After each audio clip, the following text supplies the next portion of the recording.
today we're at Starter Packs in Govan in Glasgow, and the team are down helping out, volunteering. Starter Packs are a charity who help people who've been homeless or find themselves destitute. This is just a wee sugar and creamer set, just for the kitchen, for starting off when they're moving back into the house. It's just like a pack to help people that are starting off, just to help them kind of move into their new house. I think a lot of people think that the Bookmakers is quite a kind of a den of iniquity, if you like. It's not like that. We're very much community based and we look after our older customers. We build relationships within communities and we tend to have relationships where we can keep an eye on our older ones.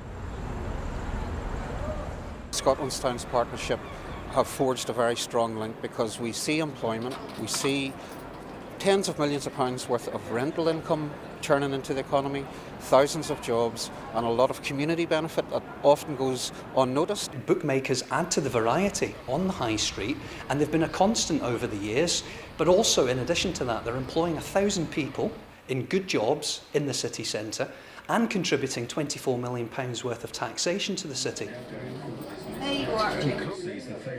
Retailers Against Crime work with the Bookmakers and Police Scotland. I believe there's more crime committed in retail, retailers' high street stores such as fashion and supermarkets than there is in Bookmakers.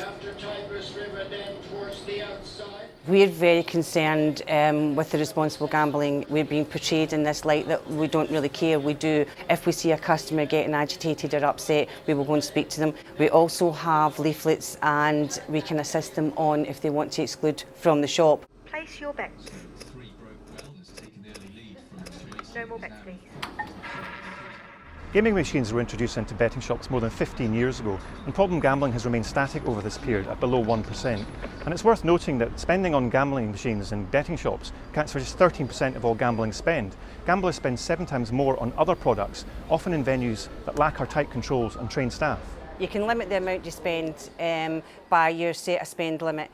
It can be whatever you want, so you can change that to £50, you can change it to £10, you can have what you want on it, and you can also set the time limit. You can go down and you can go up. If we've seen someone on it more than 20 minutes, we would really want to come out and have a wee word with them and make sure that they were all right.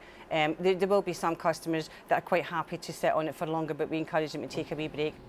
We actually have an alert that comes up and it tells us when a customer has been on for that length of time, and then we will immediately come out and speak to them because 20 minutes I think is long enough for somebody to be going on them without having an interaction, without somebody speaking to them. Very often when you go into a town centre, the cleanest and the brightest and the most vibrant shop is actually going to be your bookmaker. Bookmakers aren't going out targeting town centres and rampantly building new facilities. These are facilities that have been in these communities for generations. They certainly have some social responsibility that they take seriously, so that's an important thing, and we're grateful for the help they give us. And it is a massive help. We're quite a small organisation. Every little bit of help does count. We help as much as we can, we give money, give time. We like to be part of the community and give something back. Betting shops have made a substantial contribution over the last 6 decades, creating jobs and investment and supporting local communities. But all that could be put at risk if there's a clampdown on gaming machines in betting shops. Targeting betting shops won't reduce problem gambling, it will simply drive it out of sight. Thousands of shops will close and experienced staff will lose their jobs. We can't afford to lose a local bookie, they're the safer bet.